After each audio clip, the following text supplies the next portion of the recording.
Ini saya akan memaparkan materi yang berjudul mikronutrien penting untuk mencegah osteoporosis pada lansia.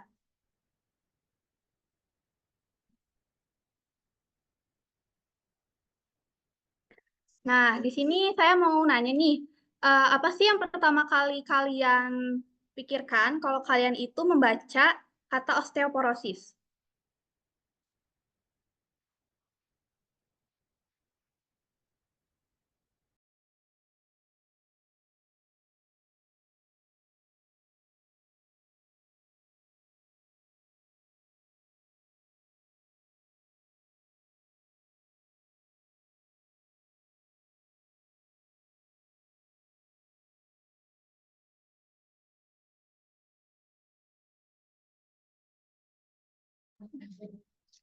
Nah, benar nih teman-teman. Jadi, osteoporosis itu adalah kondisi pengeroposan tulang yang disebabkan oleh menurunnya massa tulang dan kerusakan struktur mikrotulang, sehingga tulang akan menjadi rapuh dan lebih mudah patah.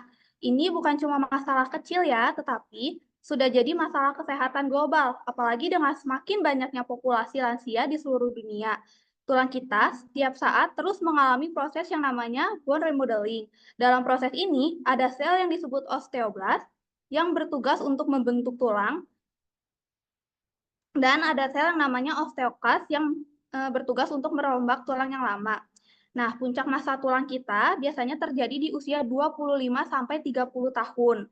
Setelah usia 30 tahun, biasanya terjadi penurunan dan meningkatkan risiko osteoporosis. Jadi, kalau kita tidak menjaga kesehatan tulang kita dengan baik, boleh di next, Kak? Untuk prevalensi osteoporosis, menurut data Kemenkes RI, mencatat bahwa prevalensi osteoporosis di Indonesia mencapai sebesar 23% pada wanita yang berusia 50 tahun sampai 80 tahun, dan 53% pada wanita yang berusia 80 tahun ke atas. Secara global, diperkirakan lebih dari 200 juta menderita osteoporosis. Di Asia Pasifik, prevalensi osteoporosis bervariasi antara 10 hingga 30% untuk perempuan di atas 40 tahun. Di Eropa, prevalensi osteoporosis di kalangan laki-laki berusia 50 tahun atau lebih adalah sekitar 6,6%, yang meningkat menjadi 16,6 pada laki-laki berusia 80 tahun atau lebih. Dan tahu nggak sih teman-teman kalau faktanya wanita itu lebih rentan atau lebih beresiko terkena osteoporosis. Ini kenapa ya wanita lebih beresiko terkena osteoporosis? Karena pertama, wanita itu cenderung memiliki tulang yang lebih kecil dan tipis dibandingkan dengan pria. Selain itu, selain itu, hormon estrogen juga berperan melindungi tulang dan jumlahnya akan menurun drastis saat wanita memasuki masa menopause. Penurunan estrogen inilah yang akan memicu pengeroposan tulang dan akan meningkatkan osteoporosis pada wanita. Boleh di next, Kak? Penyebab osteoporosis berdasarkan jenisnya, penyebab osteoporosis itu dibagi menjadi tiga. Yang pertama ada osteoporosis primer. Osteoporosis primer ini biasanya terjadi setelah menopause pada wanita atau andropause pada pria, serta bisa muncul karena proses penuaan yang alami. Lalu ada osteoporosis sekunder. Osteoporosis sekunder ini karena adanya penyakit lain seperti infeksi tulang, tumor tulang, atau penggunaan obat-obatan yang tertentu yang berdampak negatif pada kesehatan tulang. Dan yang terakhir ada osteoporosis idiopatik. Jenis yang satu ini berbeda karena osteoporosis idiopatik ini terjadi tanpa penyebab yang jelas. Biasanya kita tidak bisa menemukan faktor-faktor yang menyebabkan tulang menjadi rapuh. Jadi, walaupun tulang mengalami pengeroposan, tidak dapat dihubungkan dengan faktor-faktor umum seperti penuaan, menopause, atau penyakit lainnya. Biasanya kondisi ini juga terjadi pada orang yang relatif lebih muda usianya dan lebih sehat. Dan seringkali sulit untuk menemukan alasan pasti mengapa kondisi ini muncul. Boleh di next, Kak? Dan untuk gejala osteoporosis, yang pertama itu ada postur tubuh yang membungkuk, penyusutan tinggi badan. Yang ketiga sering mengalami cedera atau keretakan tulang, nyeri punggung akibat tulang belakang yang patah. Dan dari hasil cek web juga kadar vitamin D yang kurang dari 20 nanogram per mililiter juga dapat menjadi gejala dari osteoporosis. Tapi seringkali osteoporosis juga disebut sebagai silent disease karena berkembangnya secara perlahan tanpa adanya gejala yang jelas. Biasanya kita baru menyadari adanya osteoporosis setelah terjadi patah tulang. Patah tulang ini sering terjadi di tulang belakang, tulang panggul, atau pergelangan tangan. Karena itulah banyak yang tidak merasakan sakit sampai tulangnya benar-benar retak atau benar-benar patah. Boleh di next, Kak. Faktor risiko osteoporosis dapat dibedakan menjadi dua, yaitu faktor yang dapat dimodifikasi dan faktor yang tidak dapat dimodifikasi. Untuk faktor yang dapat dimodifikasi ini, dengan kata lain, faktor yang dapat kita cegah, gitu. Seperti penurunan hormon estrogen dan atau testosteron, kekurangan asupan vitamin D atau kalsium, dan gaya hidup, seperti tidak aktif, merokok, konsumsi alkohol yang berlebihan juga dapat meningkatkan risiko osteoporosis. Sedangkan untuk faktor yang tidak dapat dimodifikasi atau yang tidak dapat kita cegah itu seperti usia, jenis kelamin, dan serta riwayat osteoporosis dari keluarga. Boleh di next, Kak?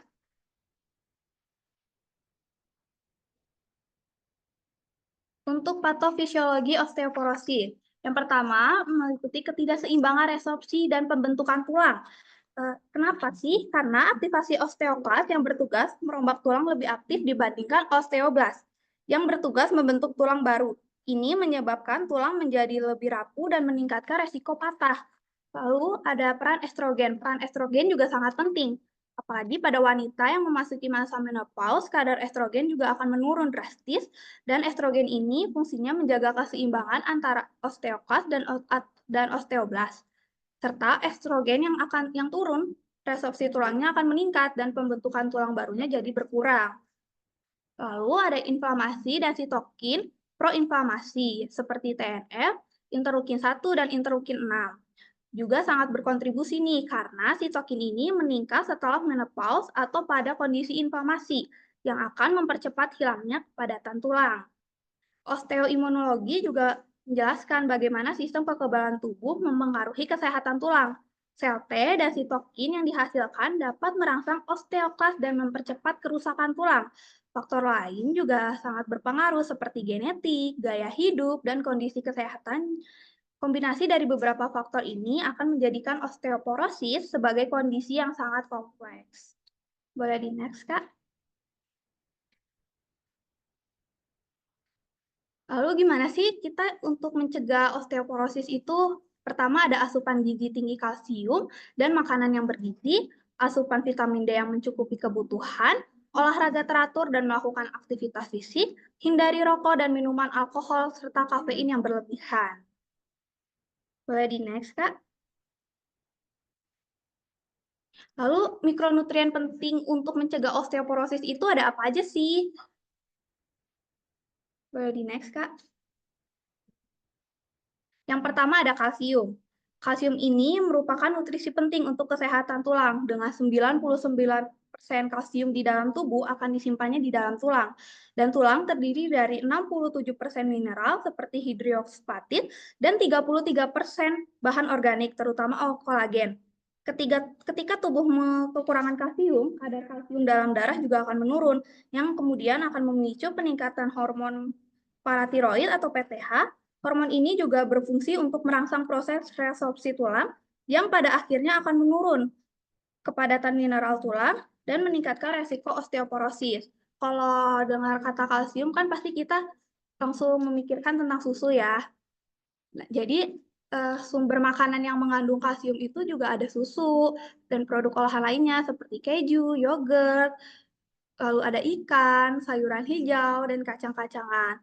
Menurut AKG, rekomendasi kebutuhan kalsium per harinya itu berbeda-beda. Untuk orang dewasa usia 19 sampai 49 tahun membutuhkan 1000 mg per hari untuk kalsium, dan usia di atas 50 tahun membutuhkan 1200 mg per harinya. Lantas kalau tadi ngomongin susu, sebenarnya waktu yang tepat untuk meminum susu itu kapan sih gitu? Waktu yang tepat untuk meminum susu itu sebenarnya setelah makan ditunggu dulu 1 sampai 2 jam setelah makan baru kita boleh mengonsumsi susu. Kenapa sih? Karena jika kita makan dan langsung minum susu, maka akan menghambat proses penyerapan dari zat besi dari makanan kita. Untuk itu, untuk mengoptimalkan penyerapan kalsium tanpa mengganggu penyerapan zat besi dari makanan, sebaiknya kita minum susu itu 1 sampai 2 jam setelah makan. Boleh di next, Kak? Lalu yang kedua ada vitamin D. Vitamin D juga sangat berperan penting nih untuk meningkatkan penyerapan kalsium yang berdampak pada kesehatan tulang. Vitamin D juga membantu mempertahankan kepadatan mineral tulang dan mengurangi risiko osteoporosis, terutama pada wanita pasca menopause yang lebih rentan terhadap kehilangan tulang. Kekurangan vitamin D juga dapat menyebabkan penurunan kadar kalsium serum yang dapat memicu peningkatan aktivitas hormon paratiroid. Akibatnya terjadi peningkatan resorpsi tulang, penurunan densitas mineral tulang, dan peningkatan risiko patah tulang. Vitamin D ini kan ada 2 bentuk ya teman-teman, ada vitamin D3 dan vitamin D2. Kalau untuk vitamin D3 yang biasanya kita sebut kolekalsiferol, ini biasanya didapatkan dari cahaya matahari. Dan untuk vitamin D2 yang biasanya kita sebut ergokalsiferol, ini biasanya kita dapatkan dari sumber-sumber makanan. Untuk itu, untuk mengaktifasikan vitamin D ini, ada penelitian menunjukkan bahwa berjemur juga dapat mengaktifasikan vitamin D. Tuh, jadi vitamin D juga bisa didapatkan dari cahaya matahari. Untuk waktu berjemurnya itu dari matahari terbit sampai jam 9 pagi, dan untuk sore hari dari jam 3 sampai matahari terbenam selama 10-15 menit saja. Untuk kebutuhan vitamin D, menurut AKG, rekomendasi asupan vitamin D yang cukup itu untuk umur 19 sampai 64 tahun membutuhkan 15 mikrogram dari vitamin D. Untuk usia 65 sampai 80 tahun membutuhkan 20 mikrogram dari vitamin D. Untuk sumber makanan yang mengandung vitamin D itu ada ikan laut, minyak ikan, susu dan produk olahan, kuning telur, dan jamur. Untuk ikan, seperti contohnya ikan salmon itu terkandung dalam 24,7 mikrogram. Untuk minyak ikan mengandung 34,34 mikrogram. Untuk susu mengandung 2,9 sampai 3,25 mikrogram. Untuk yogurt atau produk olahan dari susu mengandung 2 mikrogram. Untuk kuning telur mengandung 0,93 mikrogram dan untuk jamur mengandung 11,5 mikrogram. Boleh dilanjut, Kak? Yang ketiga ada fosfor. Fosfor juga memiliki peran yang sangat penting dalam kesehatan tulang. Bersamaan dengan kalsium, fosfor akan berkontribusi pada pembentukan tulang hidrospatit, mineral yang akan memberikan kekuatan struktural pada tulang. Mempertahankan kadar fosfor yang cukup sangat krusial untuk mencegah atau mengatasi osteoporosis. Karena ketidakseimbangan antara kalsium dan fosfor dapat mempercepat proses resorpsi tulang sehingga akan meningkatkan resiko patah tulang. Untuk kebutuhan fosfor, menurut AKG atau angka kecukupan gizi, rekomendasi asupan untuk fosfor itu untuk laki-laki yang berusia 19-80 tahun membutuhkan 700 mg fosfor dan untuk perempuan membutuhkan 19-80. Maksud saya untuk perempuan usia 19-80 tahun membutuhkan 700 mg fosfor. Dan untuk sumber makanan dari yang mengandung fosfor juga ada keju, susu dan produk olahan, biji-bijian, kacang-kacangan, sereal, ikan kaleng, seperti contohnya ikan sarden. Untuk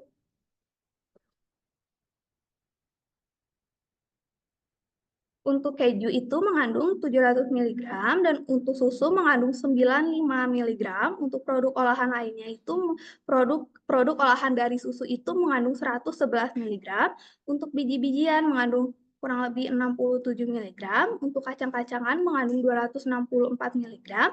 Untuk sereal mengandung 350 mg dan untuk ikan seperti contohnya ikan sarden itu mengandung 352 mg dari fosfor. Boleh dilanjut, Kak?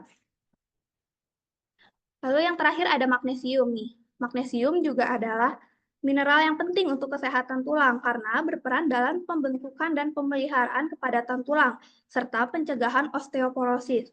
Sebagai kofaktor dalam 300 reaksi enzim, magnesium mendukung osteoblas dan mengatur hormon paratiroid serta vitamin D untuk menjaga keseimbangan kalsium dan magnesium.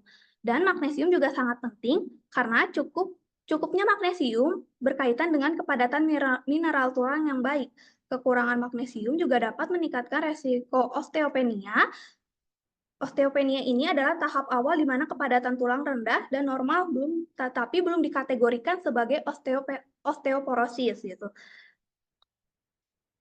Dan osteoporosis juga, jadi pastikan asupan magnesium kita mencukupi untuk menjaga tulang kita tetap sehat. Untuk kebutuhan magnesium, menurut AKG, rekomendasi magnesium untuk laki-laki yang berusia 19-64 tahun itu membutuhkan 360 mg, untuk usia 65-80 tahun membutuhkan 350 mg, dan untuk perempuan usia 19-29 tahun membutuhkan 330 mg, untuk usia 30-64 tahun membutuhkan 340 mg, dan untuk usia 65-80 tahun membutuhkan 320 mg. Lalu sumber makanan yang mengandung magnesium itu ada apa aja sih? Yang pertama ada sayuran hijau. Sayuran hijau contohnya seperti bayam, per 100 gramnya itu mengandung 79 mg. Untuk dark coklat yang 70-85% kakao itu mengandung 228 mg. Untuk pisang mengandung 27 mg. Untuk kacang-kacangan mengandung kurang lebih 268 mg. Untuk tahu mengandung 53 mg. Untuk tempe mengandung 93 mg. Untuk alpukat mengandung 29 mg. Dan untuk ikan mengandung 30 mg. Boleh di next, Kak? Oke nih teman-teman, dari tadi kan kita udah lihat tuh sumber makanan yang mengandung vitamin D, mengandung kalsium, fosfor, dan mengandung magnesium, itu banyaknya dari produk-produk hewani gitu. Lantas kalau misalnya orang-orang yang gaya hidupnya itu mengikuti diet vegan, yang mana makanannya hanya makanan nabati seperti buah, sayuran, kacang-kacangan, dan biji-bijian tanpa adanya asupan dari produk hewani, apakah akan terpenuhi untuk kalsium, vitamin D, dan magnesiumnya? Tetap terpenuhi ya teman-teman, karena untuk saat ini tuh banyak banget produk susu nabati seperti susu kedelai, susu almond, susu oat yang sudah difortifikasi dengan vitamin dan mineral.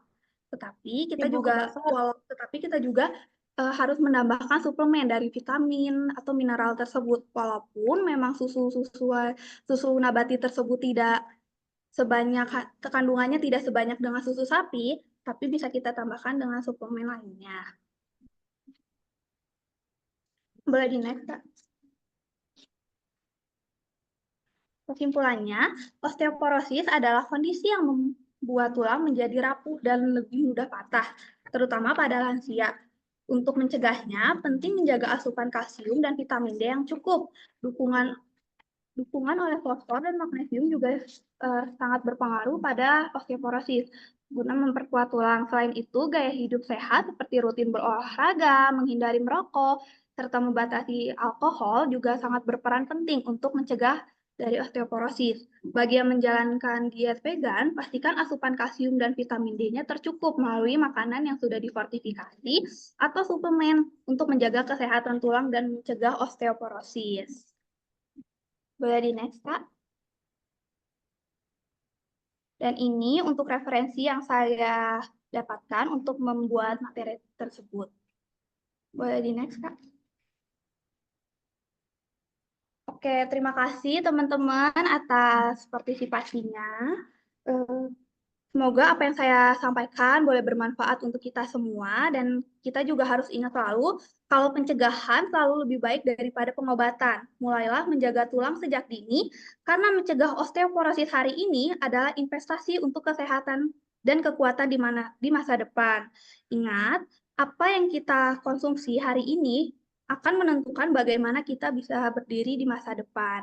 Sekian dari saya, terima kasih. Saya kembalikan ke moderator.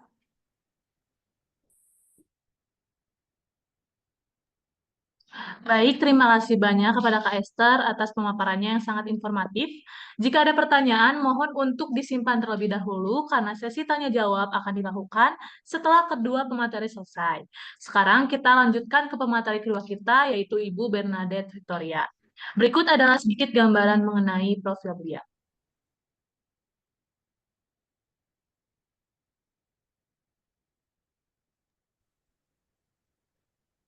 Ibu Adet atau Bernadette Victoria merupakan lulusan dari IPB University dengan jurusan Ilmu Gizi dan beliau melanjutkan S2-nya di Universitas Indonesia dengan jurusan Kesehatan Masyarakat. Beliau adalah seorang public health nutritionist dan memiliki pengalaman di bidang product development. Sekarang aktif mengajar di Universitas Santo Borromeus dan telah menulis berbagai literatur yang berkaitan dengan gizi. Kepada Ibu Adet, kami persilahkan waktu dan tempat untuk memaparkan materi keduanya. Baik, terima kasih Lira atas perkenalan dan pembacaan CV Ibu, dan terima kasih juga kepada Kak Esther yang telah memaparkan materi di sesi pertama. Oke, baik, selamat siang semua peserta webinar. Selamat datang kembali bagi yang sudah berkali-kali join di webinar series CPD ini, dan salam kenal bagi yang Ria, salah satu dosen aktif di Prodi Gizi Universitas Santo Borromeus. Jadi pada sesi kedua ini masih di topik yang sama, kita akan melanjutkan pembahasan mengenai mikronutrien penting untuk mencegah osteoporosis pada lansia. Oke, boleh di next. Oke, kita fokus pada gambar yang di sebelah kanan terlebih dahulu. Jadi bisa terlihat ya, ada perbandingan antara tulang normal dengan tulang yang mengalami osteoporosis. Jadi tadi sudah dipaparkan bahwa osteoporosis sendiri itu sebenarnya dapat diartikan sebagai tulang yang keropos. Itu berasal dari bahasa Yunani, artinya porous bone, atau kalau di Indonesia kan memang tulang keropos. Kalau dari definisi WHO, osteoporosis itu adalah salah satu penyakit kerangka sistemik progresif yang ditandai dengan rendahnya massa tulang serta adanya kerusakan mikroarsitektur jaringan tulang. Nantinya dapat mengakibatkan tulangnya semakin rapuh dan lebih rentan terhadap kejadian patah tulang. Nah, kalau yang di sebelah kiri, gambar yang sisi kiri itu adalah gambar berdasarkan scanning elektron mikrograf dari struktur bagian dalam tulang yang mengalami osteoporosis. Jadi bisa dilihat ya bahwa kepadatan massa tulangnya itu sudah rendah dan ada retakan-retakan atau garis-garis halus. Nah, itu adalah kerusakan mikroarsitektur jaringan tulang. Biasanya jika tulangnya sudah seperti ini memang akan lebih rentan terhadap kejadian fraktur atau patah tulang. Seperti itu, boleh di next slide.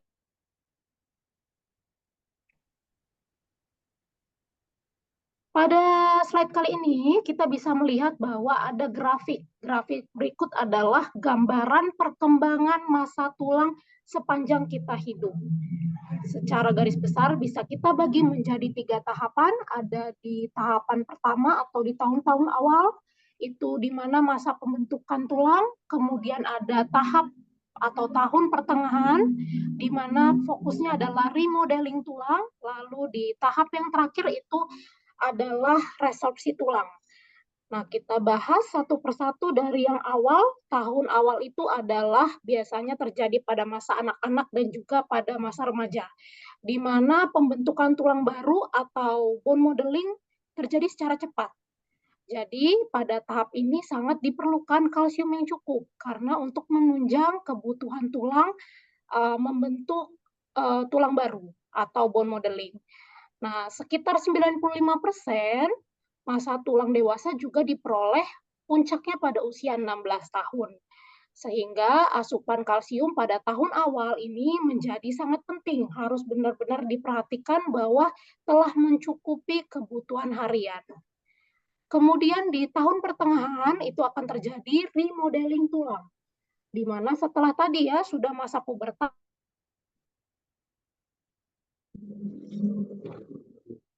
peningkatan massa tulang yang terjadi hanya sedikit karena sudah puncaknya terjadi pada masa remaja.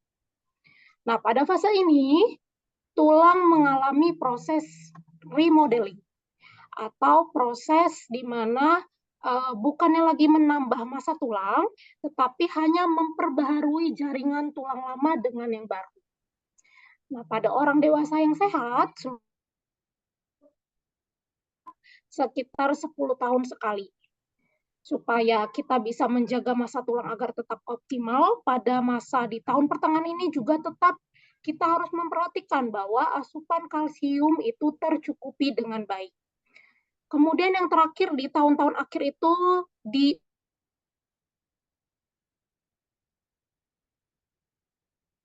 melebihi pembentukan tulang oleh osteoblas. Artinya berarti penurunan massa tulang terjadi karena lebih banyak proses resorpsinya dibandingkan pembentukannya. Nah, pada tahun akhir ini biasanya yang lebih rentan yaitu wanita karena wanita akan mengalami menopause. Dan biasanya wanita itu akan kehilangan massa tulang sekitar 3-7% setiap tahunnya. Oke, boleh lanjut? Oke, ini adalah mekanisme patofisiologi dari osteoporosis. Sebenarnya osteoporosis itu kita sudah tahu ya bahwa terjadinya osteoporosis dapat disebabkan oleh multifaktorial. Bisa karena faktor genetik, bisa juga karena gaya hidup, dan faktor-faktor lainnya yang saling mempengaruhi seseorang terhadap risiko osteoporosis. Pada model-model yang lampau ya, yang model yang sudah kita ketahui, model tradisional ini biasanya menekankan bahwa sebenarnya penyebab osteoporosis itu karena kaitannya dengan mekanisme endokrin dan juga defisiensi zat gizi mikro seperti vitamin D dan juga kalsium. Tetapi penelitian-penelitian dewasa ini menunjukkan bahwa ternyata osteoporosis ini tuh bisa terjadi karena suatu mekanisme yang lebih kompleks. Artinya ada beberapa faktor lain yang berperan dalam kejadian osteoporosis. Salah satunya adalah akumulasi sel senescence. Yang kedua adalah gangguan fungsi sel imun. Yang ketiga kaitannya dengan mikrobioma usus. Oke, kita bahas satu persatu. Yang pertama yang di sebelah kiri yaitu akumulasi sel senescence.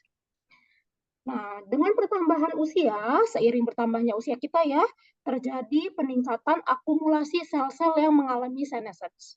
Artinya selnya itu sudah berhenti membelah, tapi selnya ini tidak akan mati. Nah, sel-sel ini akan mengeluarkan berbagai faktor inflamasi yang dikenal dengan SASP atau Senescence Associated Secretory Phenotype.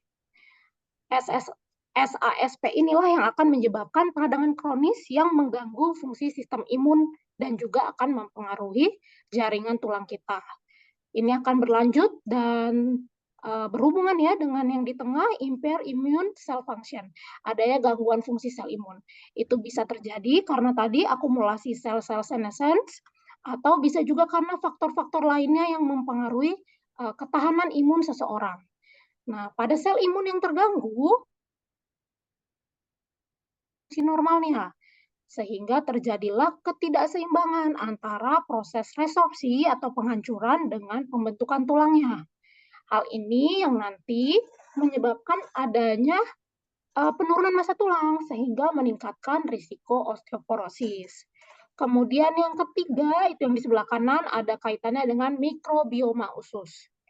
Nah, mikrobioma usus yang terganggu pastinya akan berpengaruh terhadap optimalisasi penyerapan dari zat gizi, khususnya zat gizi seperti kalsium dan juga magnesium dan juga vitamin D serta zat gizi mikro lainnya yang sangat penting untuk kesehatan tulang. Nah, ketika mikrobioma usus ini terganggu, pastikan barrier usus menjadi lemah. Jadinya sehingga yang mungkin zat gizi mikro yang penting untuk kesehatan tulang tidak dapat terserap dengan baik. Sehingga dapat memperparah nih kondisi dari si tulang yang sudah mengalami ketidakseimbangan antara resorpsi dengan pembentukan tulang. Pada akhirnya nanti bisa berujung menjadi osteoporosis. Jadi beberapa faktor inilah yang dapat menyebabkan. Boleh lanjut slide-nya? Sekarang kita fokus kepada zat gizi mikro apa saja yang penting untuk kesehatan tulang. Sudah disebutkan ya oleh Kak Esther sebelumnya, ada kalsium, ada vitamin D, ada fosfor, ada vitamin C, ada magnesium, vitamin K, A, B, zinc, selenium, dan juga tembaga. Ternyata zat-zat gizi mikro inilah yang memiliki peran penting dalam menunjang kesehatan tulang. Tapi memang yang utamanya adalah kalsium dan juga vitamin D. Boleh selanjutnya? Oke, kalsium. Mungkin akan sedikit mengulang dari presentasi yang pertama. Jadi sudah diketahui bahwa peran kalsium adalah untuk menunjang kesehatan tulang dan kalsium itu sendiri 99% berada di dalam tubuh disimpannya di tulang.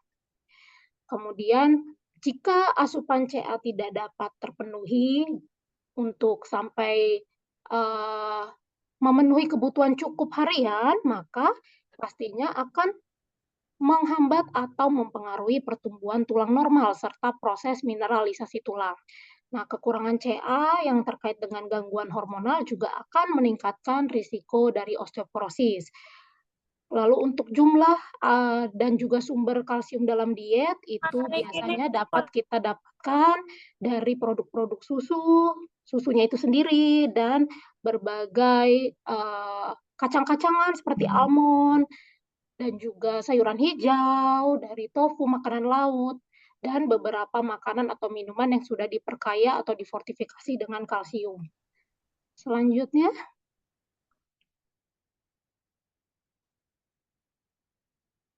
tidak hanya dari segi jumlah yang perlu kita ketahui ya, kalsium itu tadi rekomendasinya sebanyak 1000 sampai 1200 mg, tetapi kita juga harus tahu faktor apa saja sih yang mempengaruhi penyerapan dari si kalsium ini sendiri.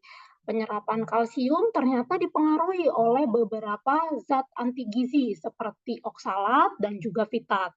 Oksalat biasanya ada di sayuran bayam atau beet, fitat biasanya ada di kacang-kacangan atau polong-polongan. Nah, zat anti gizi oksalat dan fitat ini jika dikonsumsi berbarengan dengan makanan yang kaya dengan kalsium, pastinya akan mempengaruhi atau menghambat penyerapan dari kalsium. Kemudian yang kedua, natrium yang tinggi juga dapat meningkatkan ekskresi kalsium melalui urin.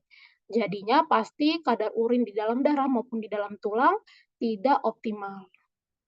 Lalu yang ketiga, zat gizi yang justru meningkatkan penyerapan kalsium. Jadi ini fungsinya tidak saling berlawanan, tapi malah mendukung penyerapan dari kalsium, yaitu contohnya fosfor dan vitamin D. Kalau fosfor, tetapi rekomendasi dari penelitian-penelitian terbaru, lebih baik rasio antara kalsium dan fosfor itu sekitar 1-2 berbanding 1. Tidak boleh fosfornya berlebihan dibandingkan dengan kalsium. Boleh selanjutnya?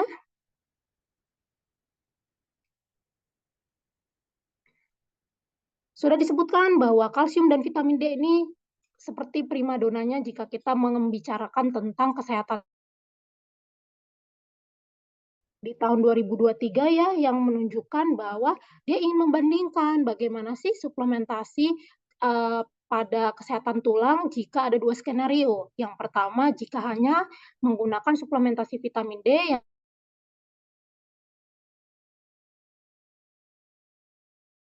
ternyata penelitian Folgarido di tahun 2023 ini menunjukkan bahwa kalau di skenario pertama yang suplemen vitamin D saja dapat meningkatkan kadar vitamin D dalam darah yang nantinya dapat menurunkan kadar PTH atau paratiroid hormone. Tetapi dampaknya terhadap BMD atau bone mineral density tidak signifikan atau tidak ada efek yang terlalu bermanfaat. Kemudian di skenario yang kedua yaitu suplementasi vitamin D dan kalsium secara bersamaan. Ternyata ditemukan bahwa kombinasi ini tuh lebih efektif meningkatkan BMD atau bone mineral density dan juga menurunkan kadar PTH atau paratiroid hormone. Nah, tadi sudah disebutkan juga bahwa PTH itu adalah hormon yang mengatur kadar kalsium dalam darah. Jadi ketika kadar kalsium darah itu rendah, maka PTH akan meningkat supaya merangsang pelepasan kalsium dari tulang. Nah, vitamin D ternyata malah membantu meningkatkan penyerapan kalsium dari makanan, sehingga mengurangi kebutuhan tubuh kita untuk melepaskan kalsium dari tulang, serta dapat menurunkan kadar PTH itu sendiri.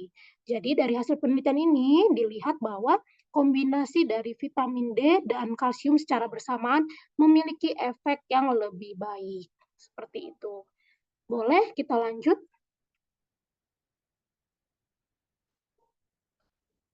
Oke, pada slide ini ada satu tabel yang berisi berbagai jenis zat gizi mikro yang memiliki pengaruh atau peran dalam kesehatan tulang. Yang pertama, tadi kan sudah kalsium, lalu sudah yang kedua itu vitamin D. Sekarang kita masuk yang ketiga yaitu fosfor. Fosfor ini merupakan komponen utama dari matriks tulang.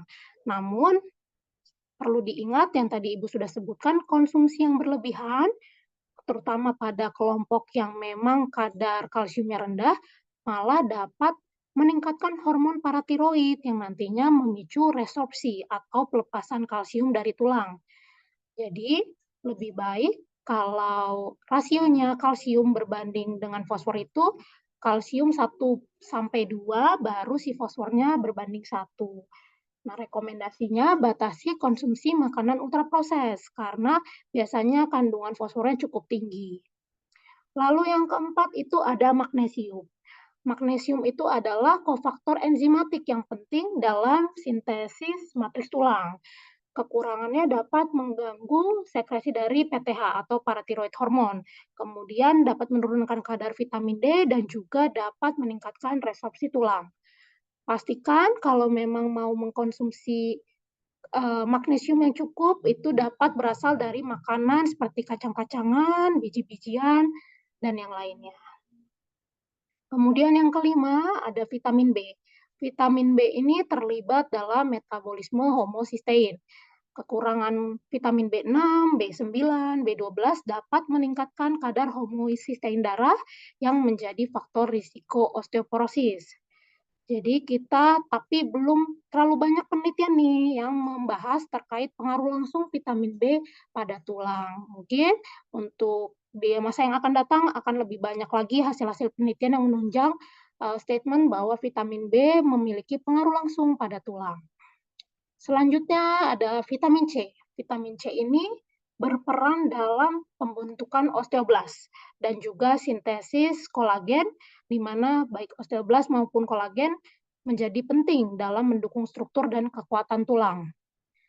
Rekomendasinya, pastikan konsumsi buah dan sayur yang memadai yang pastinya kaya akan vitamin C. Kemudian ada vitamin E, di mana vitamin E adalah antioksidan yang kuat yang dapat mengontrol stres oksidatif, sehingga nantinya dapat membantu menurunkan resorpsi tulang.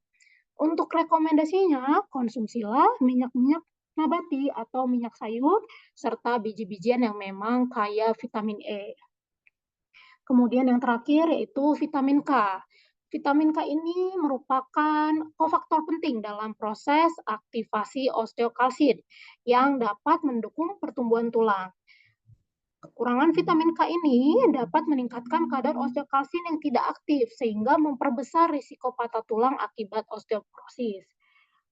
Secara spesifik, vitamin K yang berfungsi untuk kesehatan tulang sebenarnya adalah vitamin K2, sedangkan kalau vitamin K1 itu untuk pembekuan darah. Rekomendasi, konsumsilah makanan fermentasi seperti keju, natto, dan juga pastikan asupan ikan serta telur yang memadai. Selanjutnya,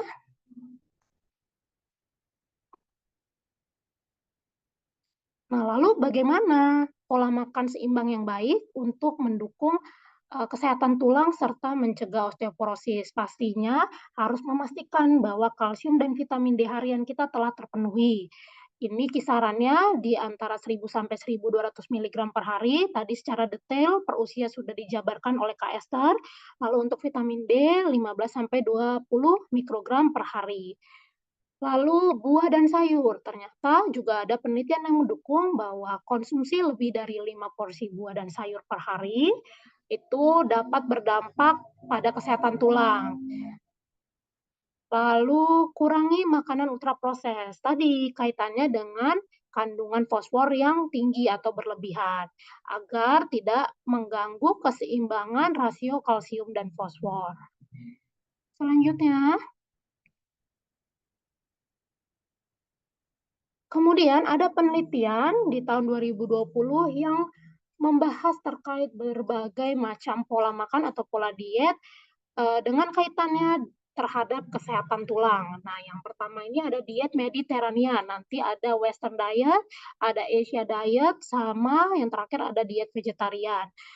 Pertama, kita fokus pada diet Mediterania, di mana kita tahu bahwa biasanya diet Mediterania ini banyak mengkonsumsi sayur, kemudian minyak nabati, dan buah, serta yang lainnya ya. Biasanya protein hewaninya juga fokus pada ikan, daging putih, dan yang lainnya. Ternyata dari hasil penelitian, ditemukan bahwa orang yang patuh terhadap diet Mediterania itu memiliki efek protektif terhadap osteoporosis. Kenapa bisa seperti itu? Ada kaitannya dengan makanan tinggi antioksidan yang biasanya merupakan ciri khas dari diet Mediterania ini. Nah, ternyata makanan tinggi antioksidan ini dapat salah satunya juga ada hubungannya dengan konsumsi minyak zaitun yang biasanya dikonsumsi oleh orang-orang yang menganut diet Mediterania ini. Ternyata manfaat minyak zaitun yang kaya dan meningkatkan aktivitas osteoblas. Jadi, hubungan antara asupan minyak zaitun dan BMD yang lebih tinggi telah teramati dan juga dibahas di beberapa penelitian. Selanjutnya, ada Western diet. Ini adalah pola makan yang ciri khas pada kelompok Amerika dan negara sekitarnya, di mana biasanya dietnya itu tinggi akan makanan olahan, baik daging olahan, makanan cepat saji, soft drink, dan yang lainnya. Nah, ini ternyata berhubungan negatif dengan bone mineral density. Kemudian, Western diet ini juga meningkatkan risiko patah tulang karena rendahnya penyerapan kalsium dari sumber makanan yang biasa mereka konsumsi.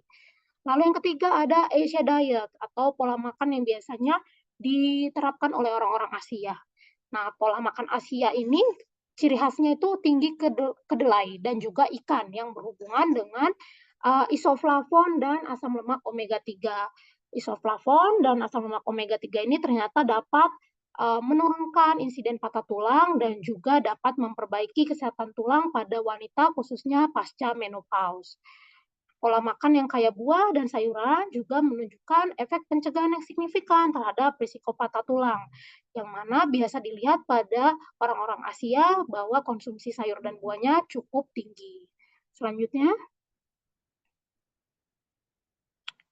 diet yang terakhir yang akan dibahas yaitu diet vegetarian. Tadi juga sudah disebutkan oleh Kak Esther bahwa khususnya orang yang dietnya vegan ya, yang sama sekali tidak mengkonsumsi produk hewani, bisa cenderung mengalami defisiensi kalsium dan juga vitamin D karena mereka kan rendah konsumsi sumber-sumber makanan dari hewani.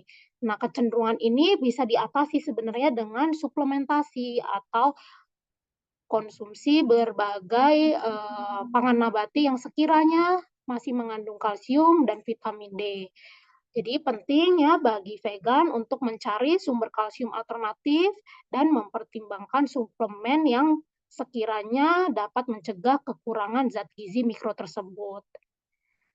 Selanjutnya,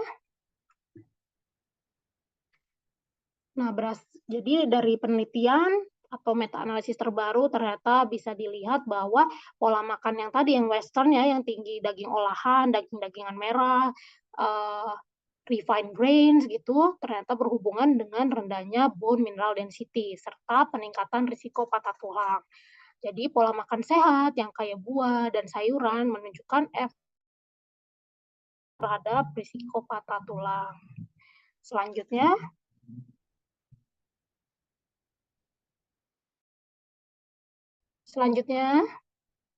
oke. Lalu bagaimana kalau kita bandingkan lebih baik suplemen atau makanan alami saja? Nah, kita bahas satu-satu. Dari makanan alami sebenarnya tidak ada makanan yang hanya mengandung salah satu zat gizi. Di makanan biasanya kita akan menemukan berbagai macam zat gizi baik makro maupun dari makanan alami ini, ya pastinya kalau kita konsumsi tidak akan berisiko overdosis zat gizi tertentu. Beda seperti suplemen, karena kan kalau suplemen kita konsumsi spesifik zat gizi apa yang ada di dalam suplemen tersebut. Jadi kalau makanan karena pasti isinya lebih beragam dan menghindarkan kita dari konsumsi berlebihan suatu zat gizi. Tapi kalau suplemen, lalu gimana orang yang mau konsumsi suplemen? Ya pastinya kita harus lihat dulu urgensinya seperti apa. Nah mungkin untuk yang di lansia yang sudah kesulitan mengunyah, kesulitan menelan, atau mungkin nafsu makannya sudah menurun, jadinya tidak yakin bahwa kebutuhan gizinya pasti terpenuhi dari diet saja, boleh silakan mengkonsumsi suplemen yang kaitannya dapat mendukung kesehatan tulang seperti kombinasi kalsium, vitamin D, dan juga vitamin K2. Jadi lebih baik konsumsilah multivitamin yang tidak terlalu tinggi dosisnya agar menghindari overdosis. Kemudian penelitian juga sudah menunjukkan bahwa kombinasi suplemen tertentu mungkin bisa kalsium, vitamin D, kalsium kolagen, vitamin K2, ternyata efektif dalam mencegah penurunan kepadatan tulang, terutama pada wanita pasca menopause. Jadi dilihat nih, kira-kira apakah kita membutuhkan suplemen, apakah kita merasa makanan sehari-hari kita kurang, zat-zat gizi mikro yang dapat mendukung kesehatan tulang, kalau memang dirasa dalam sehari itu tidak bisa terpenuhi, mungkin bisa dipertimbangkan untuk suplemen. Tapi bisa juga kita menggunakan kombinasi. Jadi lebih baik tetap mendapatkan dari makanan alami. Jika memang tidak yakin terpenuhi, boleh didukung secara jumlah kecil dari suplemen. Selanjutnya, ini yang terakhir. Lalu bagaimana orang yang laktos intoleransi? Nah, biasanya orang yang intoleransi laktosa ini kan sensitif ya, tidak dapat mencerna laktosa, yaitu gula yang terdapat dalam susu. Nah, alternatifnya silakan cari sumber kalsium lain yang tidak berasal dari susu, atau maksudnya adalah susu yang rendah laktosa, atau bahan pangan lainnya yang tidak mengandung laktosa. Bisa seperti produk susu yang bebas laktosa, sekarang sudah ada ya, bisa kita temui di supermarket, ada free lactose susu. Nah, atau bisa konsumsi yogurt yang rendah laktosa. Kemudian pilihan kedua bisa dari sumber nabati, tahu, sayuran hijau, kacang-kacangan. Walaupun bioavailabilitasnya lebih rendah jika dibandingkan dengan susu, paling tidak bisa sedikit menyumbang untuk kebutuhan kalsium harian kita. Kemudian yang terakhir, suplemen kalsium. Nah, inilah yang bisa menjadi salah satu alternatif kelompok-kelompok orang yang laktos intoleran yang dapat mengkonsumsi suplemen. Oke, selanjutnya ini referensi yang digunakan dalam presentasi pada siang hari ini. Sekian presentasi dari Ibu. Terima kasih telah mendengarkan dan akan saya kembalikan kepada MC atau moderator Kalira. Baik, terima kasih kepada Ibu Adet atas pemaparan materinya. Selanjutnya kita akan memasuki sesi tanya jawab. Untuk memandu sesi tanya jawab, saya serahkan kembali kepada Ibu Adet menjadi moderator. Baik, untuk sesi tanya jawab akan diberikan waktu 10 menit. Mungkin bagi para peserta yang ingin bertanya, boleh langsung raise hand atau melampirkan pertanyaannya pada kolom chat.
Boleh yang Mungkin ingin teman-teman bertanya? boleh mulai bertanya. Kakak panitia juga bisa boleh bertanya jika ingin menanyakan sesuatu kepada kedua pemateri. Ya, boleh disebut ya, mau bertanya ke Kak Esther atau ke Ibu, silakan.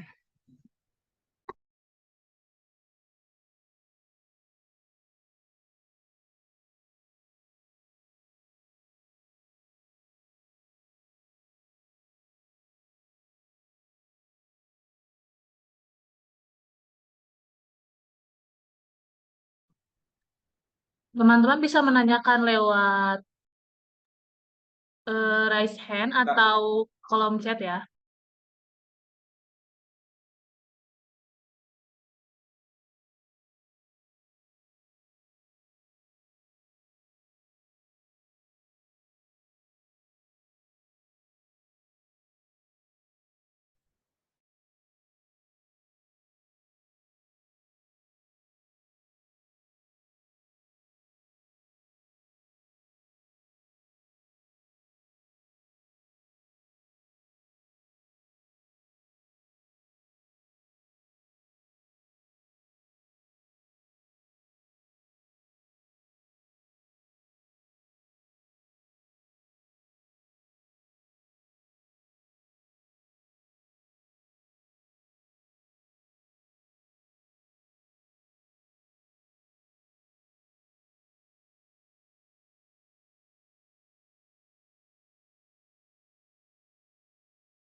Oke, ada pertanyaan dari kolom chat dari Rifani Nur. Bertanya untuk Kak Esther terkait teh dan susu mana yang paling bahaya untuk menghambat penyerapan zat besi. Boleh dijawab oleh Kak Esther dulu, silakan.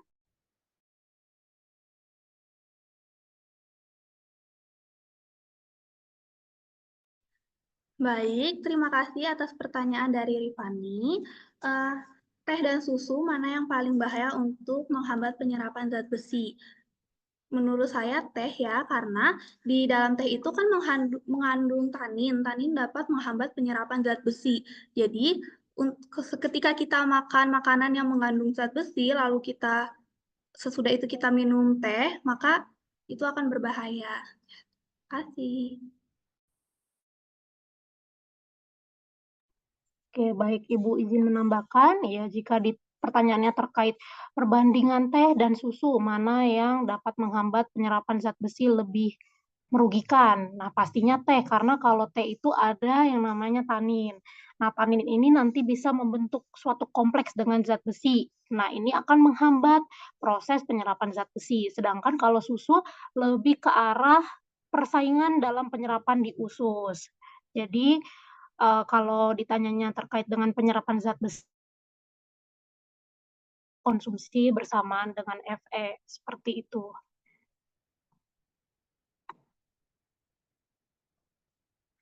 Apakah sudah cukup dari Rifani? Sudah terjawab?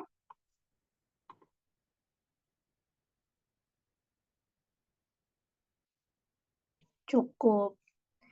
Baik. Oke, pertanyaan kedua dari Novian. Apakah jika sudah terkena patah tulang akan berisiko terkena osteoporosis? Oke, jadi orang yang sudah mengalami patah tulang memang pastinya dia akan lebih berisiko terhadap osteoporosis jika kita bandingkan dengan orang-orang yang tidak punya riwayat patah tulang atau trauma sebelumnya. Nah, yang bisa dilakukan ya pastinya memastikan bahwa suplementasi dari kalsium, vitamin D, dan zat gizi mikro lainnya tetap terpenuhi. Jadi, sembari dengan proses penyembuhan, walaupun sudah nanti akhirnya tersambung dengan baik atau sudah sepenuhnya sembuh dan sehat tulang dan kakinya atau tangannya, tetap perlu memastikan bahwa asupan zat gizi mikronya terpenuhi. Apalagi kalau memang orangnya sudah memiliki riwayat patah tulang. Pastinya harus lebih ekstra dalam memenuhi zat gizi mikronya. Jadi harus hati-hati juga terhadap insiden selanjutnya. Karena kalau mengalami patah tulang atau fraktur di tempat yang sama akan meningkatkan risikonya berkali-kali lipat. Seperti itu, Novian. Apakah sudah cukup?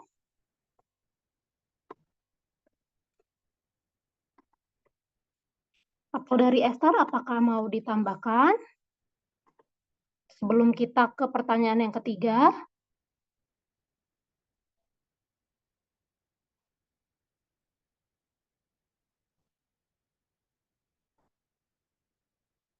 Oke, sepertinya belum ya dari Esther. Oke, berarti sudah cukup.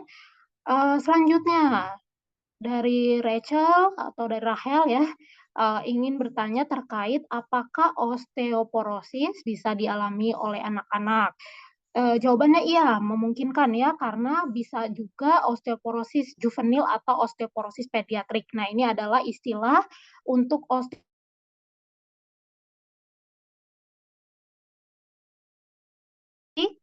jadi mungkin atau pas saat kehamilan, orang tuanya memang tidak cukup pembentukan tulang semasa proses perkembangan janinnya. Atau bisa juga karena adanya kondisi penyakit tertentu, seperti mungkin dia punya penyakit ginjal yang mempengaruhi penyerapan kalsium dan zat gizi mikro lainnya, atau punya penyakit radang usus ya, seperti Crohn disease, colitis. Nah, itu mempengaruhi penyerapan zat gizi mikro penting seperti kalsium, vitamin D, dan yang lainnya untuk pertumbuhan tulang. Jadinya dia rentan terhadap osteoporosis atau patah tulang. Atau bisa juga karena dia punya masalah hormon. Jadi misalnya hipertiroidisme dari kecil ya, atau punya gangguan hormon pertumbuhan. Nah, itu pasti akan berdampak pada kejadian osteoporosis pada anak-anak. Seperti itu, Rachel. Apakah sudah cukup menjawab? Atau mungkin ingin ditambahkan dari Esther? Ya, izin menambahkan, untuk memang anak-anak bisa terkena osteoporosis. Untuk itu, sebaiknya kita mencegahnya dengan cara memberikan makanan yang tinggi akan kalsium, seperti tadi susu, terus brokoli, lalu memastikan anak-anak juga mendapatkan cukup vitamin D, seperti kayak diajak berjemur pada pagi hari, terus memastikan anak-anak juga mengonsumsi cukup protein seperti ikan, telur, udang, tahu, dan tempe. Lalu mendorong anak-anak juga untuk tetap berolahraga dan melakukan kegiatan yang aktif. Mungkin itu dari Esther ditambah. Oke, baik. Terima kasih Esther. Semoga ketiga pertanyaan tadi telah terjawab dengan cukup dan baik. Jadi sebelum Ibu tutup, Ibu ingin memastikan bahwa kita harus sebagai generasi muda ya dapat memenuhi kebutuhan zat-zat gizi mikro kita yang dapat mendukung kesehatan tulang, karena mungkin belum terasa sekarang, tapi akan bisa terlihat di masa-masa yang akan datang, khususnya pada periode kita telah lanjut usia. Seperti itu, Ibu kembalikan kepada MC Kalira, dipersilakan. Tadi belum. Baik, Ibu Adet, terima kasih sudah memandu jalannya sesi tanya jawab pada webinar kali ini. Dan terima kasih juga kepada kedua pemateri kita, Kak Esther dan Bu Adet, atas jawabannya yang sangat luar biasa dalam menjawab pertanyaan dari teman-teman semua. Jika teman-teman masih ada pertanyaan, boleh menanyakan pertanyaannya nanti ke kolom komentar YouTube kita, dan link akun YouTube kita akan dikirimkan oleh kakak-kakak panitia di kolom chat Zoom meeting ini.